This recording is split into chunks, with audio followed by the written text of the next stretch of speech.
हम भाई है, अपमान है। हम विधायक के तौर पर, बहन के तौर पर आपसे बात कर रहे हैं। जिद मत कीजिए, हम नौकरी नहीं दे सकते हैं। नहीं दे सकते। आपका नाम मेरिट लिस्ट में नहीं है मेरी बहन। अरे बहन, सिस्टम को जानो। कोर्ट जाइए, कोर्ट जाइए। विधायिका का विषय नहीं है। हम बात कर रणधीर वर्मा स्टेडियम है ना बहन, वहाँ टांग देता था कि संजय कुमार महतो 28 पॉइंट लेकर आए हैं।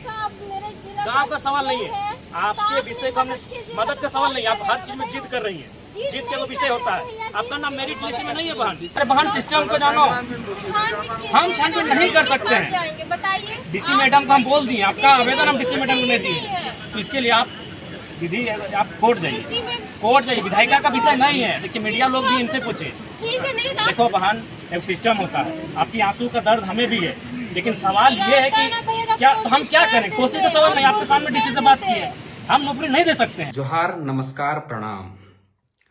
हमारे माननीय विधायक डुमरी जयराम कुमार महतो के साथ एक लड़की का वीडियो वायरल कर रहे हैं विपक्षी पार्टी के लोग। बोकारो का वो वीडियो है जिसमें एक लड़की है, वो विधायक जी से जिद करती है कि हमको नौकरी लगा दीजिए या नौकरी पर रख लीजिए। तो उसमें विधायक जी कहते हैं कि मेरे अधिकार क्षेत्र का ये चीज नहीं है, जो उन्होंने सच कहा है।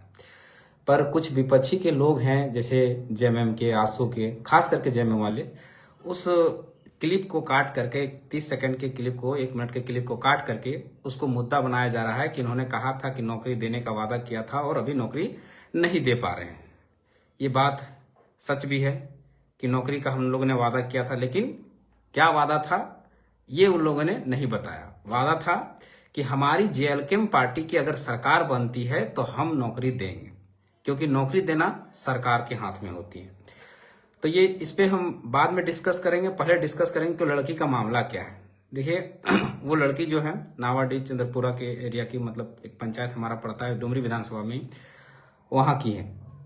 लड़की का मैटर मैं इसलिए बता रहा हूं क्योंकि इस मैटर में मैं खुद इन्वॉल्व था। वो मैटर जब हुई थी उस समय भी मैं वहां पर मौजूद था। सबसे पहले लड़की हमारा जनता दरबार तोपचाची में शनिवार को लगा था, तब वो लड़की आई थी।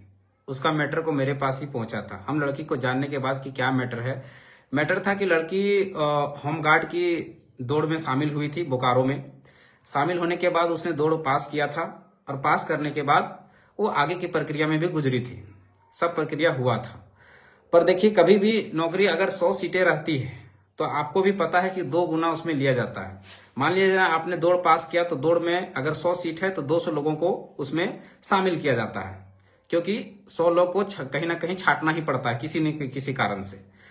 तो उसमें क्या है कि जब दौड़ लड़की पास की तो उसका तो सिलेक्शन हो गया, दौड़ में आगे बढ़ गई, अगला प्रोसेस में चली गई, और भी बहुत सारे फिजिकल वगैरह वगैरह हुए। तो क्या हुआ कि उस लड़की का मेरिट लिस्ट पे नाम नहीं आ पाया, जो स्वाभाविक है कि अगर मान लीजिए 100 सीट है और 200 कैंडिडेट को लिया गया है, उसमें शामिल किया गया है, तो 100 लोगों को तो छांटना ही छांटना है। तो उसमें वो लड़की भी छट गई। तो लड़की क्या हुआ कि वो आई जब जनता दरबार में, तो अपनी समस्या को सुनाई। तो हमने उसको लिया और विधायक जी को दिया, अपना ही फोन से हमने फोन लगा के दिया कि डीसी महोदय को बात करने के लिए। पर बोले कि नहीं, डीसी महोदय को अगर फोन कर रहे हैं तो हम अपने नंबर से करेंगे। तो विधायक जी ने अपने नंबर से मेरे सामने, बहुत सारे लोगों के सामने, करीब 100-150 लोग होंगे, उनके सामने डीसी महोदय को फोन किए, तो डीसी महोदया को फोन की। तो डीसी महोदय मीटिंग में थी, वो रिसीव नहीं की, तो उसको कुछ देर रुकने के लिए बोला गया। तो कुछ देर के बाद डीसी महोदया ने खुद फोन की, और डीसी महोदया ने जब फोन किए तो उन्होंने अवगत कराया कि अभी जो है ये एक मामला आया हुआ है, इसका ये होम गार्ड्स का एक लड़की आई हुई है मेरे पास। तो इसको डीसी महोदय का अवगत कराया कि इसको अच्छे से जांच कर लिया जाए, और इसका अगर रिजल्ट होती है तो इसको रिजल्ट को दे दिया जाए। तो डीसी महोदय ने कहा ठीक है सर, आप उस लड़की को भेजिए, हम देख लेते हैं। फिर ये बात हुई तो उन्होंने वहां पर फॉरवर्ड कर दिया, उसको भेज दिया कि घर जाओ, डीसी महोदय से बात हो गई, वो लड़की चली गई। अब क्या होता है, जस्ट एक दिन दिशा की मीटिंग होती है बोकारो में, विधायक जी वहां पहुंचते हैं, लड़की फिर से वहां किसी तरह से पता करके पहुंच जाती है कि डीसी यहाँ पर पहुंचे हुए हैं। वहां पर मीडिया भी होती है। अब मीडिया के सामने फिर से लड़की वो जाके और विधायक जी को फिर से कहती है कि आप हमको नौकरी लगा ही दीजिए। तो देखिए, बार बार विधायक जी वही समझाने का उसको प्रयास कर रहे थे कि बहन देखो, उसको जांच के लिए फिर से डीसी महोदय को फिर से वहां पर उसका लेटर लेकर फिर डीसी महोदय भी उस मीटिंग में शामिल थी, फिर से लेटर लेके फिर से डीसी महोदय को अवगत कराई। यानी दो बार डीसी महोदय को उस मैटर में विधायक जी, डुमरी विधायक जयराम कुमार महतो उसको अवगत करवा चुके हैं। एक छोटा सा मैटर को फिर से अवगत करा चुके हैं। लेकिन उनका, उस लड़की का कहना था कि नहीं, आप नौकरी दे दीजिए, आप करवा दीजिए, एकदम करवा ही दीजिए। तो वही विधायक जी समझा रहे थे कि किसी चीज का प्रोटोकॉल होता है।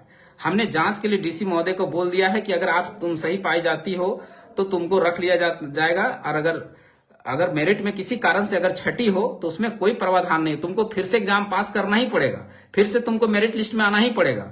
हम भी या कोई भी छात्र जब देता है, बहुत सारा एग्जाम हम लोग भी दिए, रेलवे का, एसएससी का, बहुत सारा एग्जाम दिए।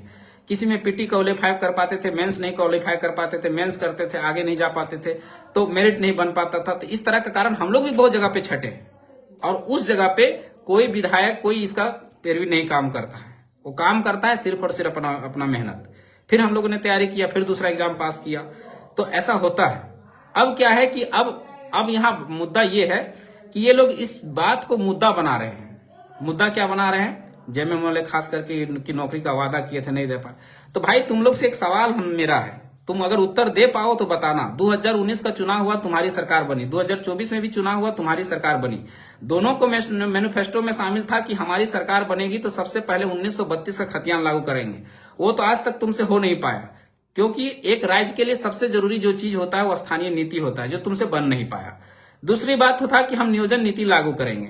नियोजन नीति तो दूर की बात है, तुमने कहा था जो भी नियोजन नीति बनाने का था तुमसे तो बना नहीं। मैट्रिक इंटर का जो प्रोटोकॉल था वो भी हटा दिए, और अभी ले आए 60-40 का नीति, वो तो तुम भी फॉलोअप रहे, नियोजन नीति में भी फॉलोअप रहे।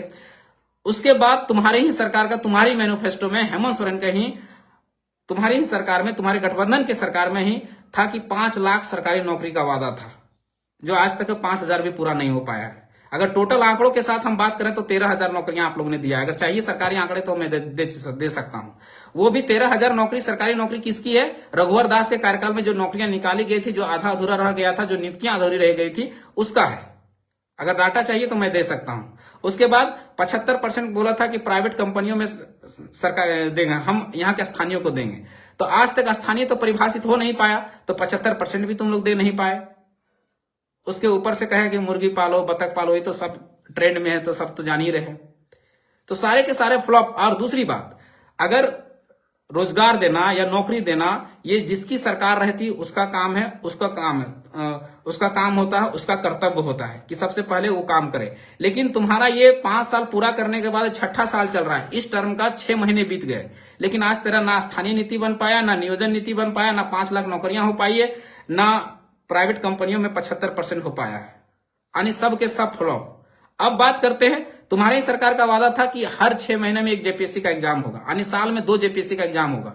पूरा 5 साल के कार्यकाल में तुम्हारा एक जेपीएससी हुआ है, वो भी टीन खींच के। कितना सीट था उसमें भी? कितना सीट था? 4 गो जेपीएससी के मिला के 251 गो सीट था, यानी हर जेपीएससी में 50 गो सीट। तो भैया कौन गुमराह कर रहा है? अगर नौकरी दिए होते, आज जेएसएससी का एग्जाम हो चाहे जेपीएससी का एग्जाम हो, सारा एग्जाम लटका हुआ है। जेएसएससी सीजीएल का जांच आज 1.5 साल होने चला है, लेकिन आज तक जांच पूरा नहीं हो पाया, आज तक उसका एग्जाम नहीं हो पाया। क्यों भाई? किस लिए भाई? सरकार तो तुम्हारा ही है, क्यों जांच पूरा नहीं हो पाया और फिर से क्यों एग्जाम नहीं हुआ? अगर मान लिया जाए रेगुलर एग्जाम होता और आपने जो वादा किया था कि 5 लाख सरकारी नौकरी देंगे, आप 75% यहाँ के स्थानीयों को नौकरी देंगे प्राइवेट कंपनियों में, अगर वो चीजें अगर आप फुलफिल कर देते, अगर वो चीजें अगर आप भर दिए होते, तो आज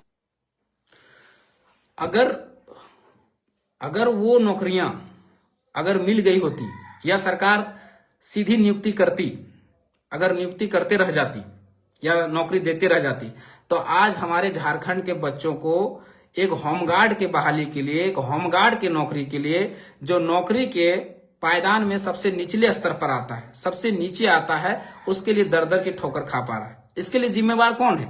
इसके लिए पूरी तरह से हेमंत सोरेन की सरकार जिम्मेवार है। इसके लिए पूरी तरह से झारखंड मुक्ति मोर्चा की सरकार जिम्मेवार है। इसके लिए पूरी तरह से गठबंधन की सरकार जिम्मेवार है, और कोई और नहीं है। और गुमराह करके बोल रहे हो, आदमी को एक मैनिपुलेट कर रहे हो, गुमराह कर रहे हो कि नौकरी का वादा किए थे नहीं दे पाए। अरे नौकरी का वादा कौन किए थे कि हम सरकार हमारी बनेगी तब। सरकार तुम्हारी बनी है, तुम्हारी, तुम पूरा करो वादा। तुमने भी वादा किया था, लेकिन आज तक क्या हुआ जानना चाहती है जनता। जनता जानना चाहती है कि आज जो बेरोजगारी दर 2019 से पहले 12% था, वो बेरोजगारी दर बढ़कर 18% कैसे हो गई। अगर आपने नौकरियां दी तो नौकरियां गई कहां, और नौकरियां दी भी, जो छिटपुट नौकरियां आपने दी वो भी बाहरियों को।